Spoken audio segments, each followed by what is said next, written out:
Hello everybody, and welcome to this episode of BAgusNYA, a program that features Babas and Nyonyas who keep the Baba Nyonya culture alive and kicking. Today, we are in Melaka, Jalan Tengkera, and we are looking for a Baba who has been promoting the culture and keeping the culture alive for decades. We are going to look for Baba Cedric Tan here in Melaka. Let's go!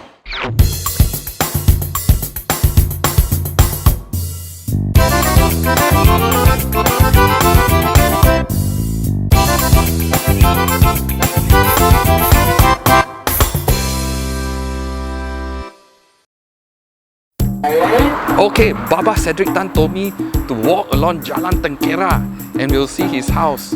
Maybe we'll find him soon. And he's over here. Let's press the bell. Hello, Baba Cedric. Hi! Hello, Hi. good to see you. Welcome. Wow, so nice to see you. Come. Boleh masuk eh? Come. Okay. Hot out there. I'm Cedric Tan, they call me Baba Cedric. I'm the 6th generation Baba Peranakan from Melaka. We hail from Hokkien province of Eng Chun, and we share the same genealogy line as the Tan Kim Seng family. According to my family genealogy book that my great-great-grandfather wrote, we arrived here somewhere early 19th century. My great-great-grandfather came here and invested in opening land and also cultivate gambir. So that's where he made his money. I was very fortunate because I grew up with my paternal grandparents. We stayed here in this house, so I grew up here since, ever since I was born. Therefore exposed to many rituals, rites, practices, and my grandfather died when I was like 7 years old.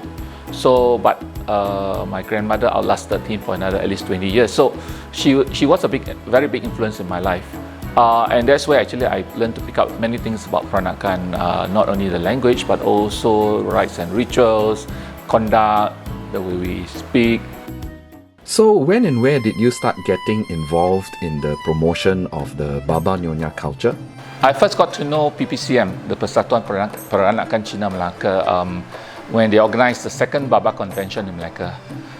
The first was held in Penang. I didn't attend that. In fact, I missed that one because a bunch of performers actually went to Penang to perform. And when it came to Melaka, when I heard about it, so I jumped into the opportunity of attending the seminar and also becoming part of the volunteer group that organizes a second convention. By the 8th convention, I was very actively involved in the what we call it the administrative part of the association. So I was the youth leader then. Also then later was also the committee of the PPCM until I left for my studies in Kuala Lumpur. It was in Kuala Lumpur that I actually got a chance to meet the late Datin Sri Endon, who was the person behind the revival of the Nyonya Kebaya. I jumped onto the bandwagon and went around promoting the Kebaya Nyonya with her. From that event, that the Endon's Kebaya project, it sparked the birth of the Persatuan Peranakan Baba Nyonya Kuala Lumpur and Selangor.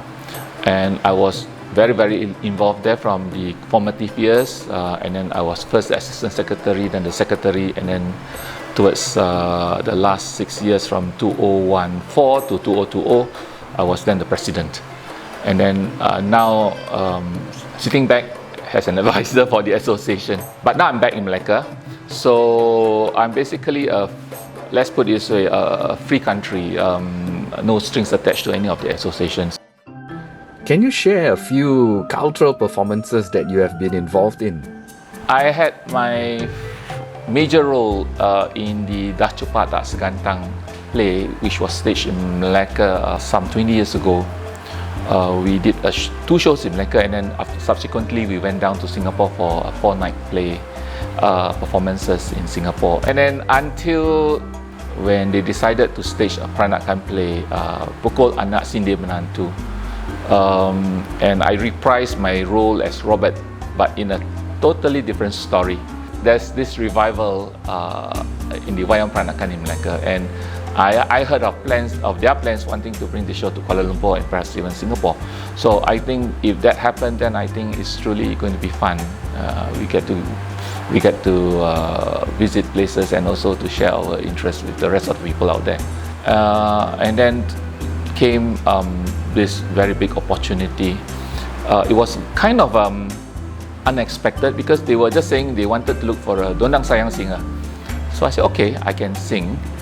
But they didn't mention for what event. So when I signed up and then when I signed the contract, then only I realized that it was the SEA Games, which was staged in Kuala Lumpur in the year 2017.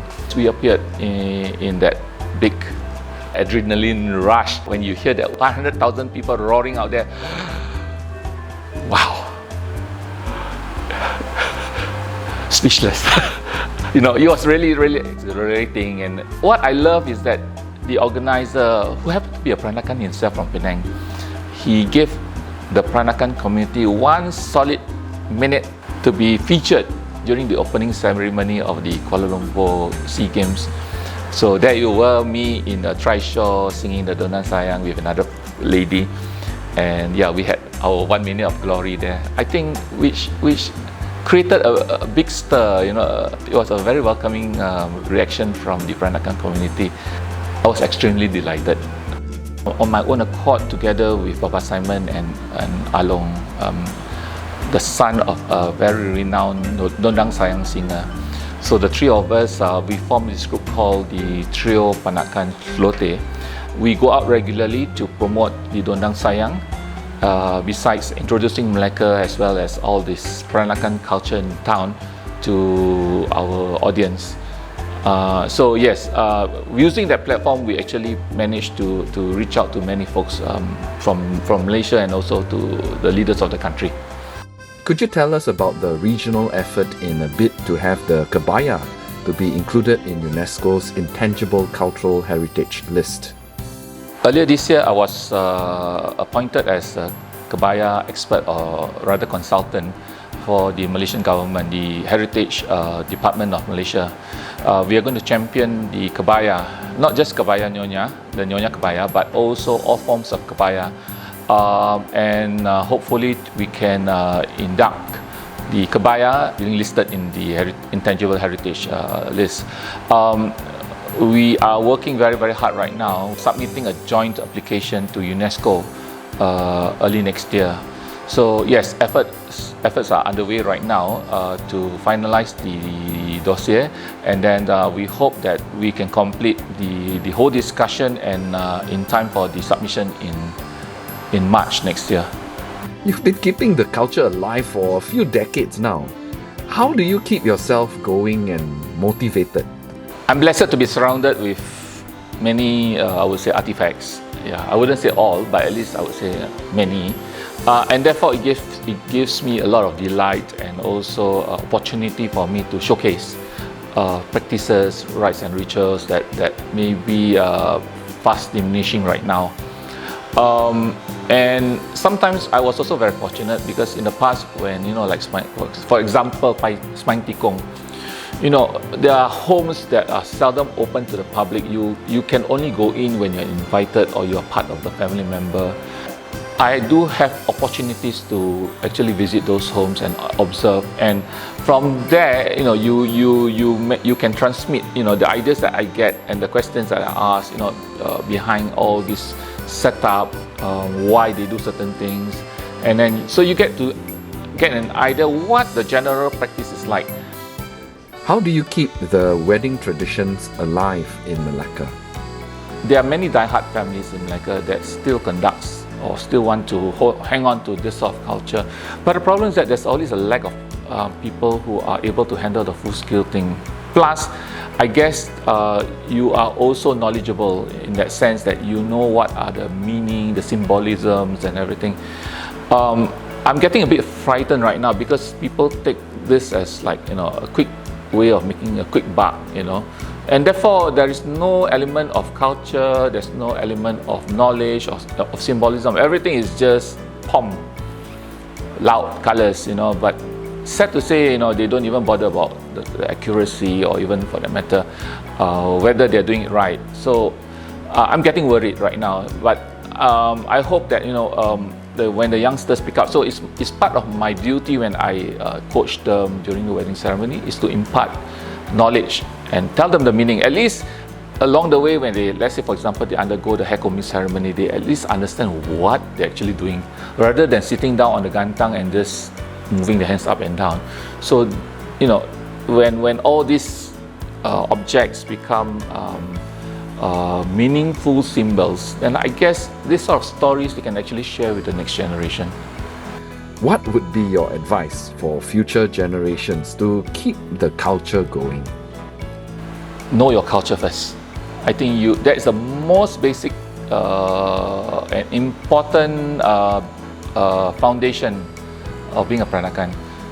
Knowing yourself, be proud of your identity, and being a Peranakan doesn't mean you must wear your sarong kebaya with all your croissants, blah blah blah. That is just the outer appearance. What's more important, I think, is the intangible part, the one that is not being thoroughly seen. Your language, the way you behave, you carry yourself, respect. Also, I guess in this kind of time where people are moving fast ahead, I don't think we should be too strict on in a sense that you should pray like how your grandmother did those days. I mean, live within your means and within your capability. If you want to do something great, always get friends or people who are in the know. Just come and ask them to come and support you and do something. But as I said earlier, don't treat this as a competition that you are more Peranakan than somebody else out there. And I think lastly is that try not to misrepresent the culture where you can. I know that people say it's Peranakan, therefore it's colorful, it's flowery and blah blah blah, but I think it's more than that. It's more than flowers, it's more than colors. It is a behavior. Be yourself, and if you have beautiful things that your grandparents left behind or mom give you, I mean, appreciate them once in a while, put them on. I think that's one way of us appreciating and also showing our gratitude to the past, that we do not forget our roots. We may be very modern, we may be English speaking, but that doesn't mean that we should totally dump our Chinese roots and forget that we are all respectful folks and everything. That I think that's basically the identity of the Peranakan, not just sarong kebaya, croissants.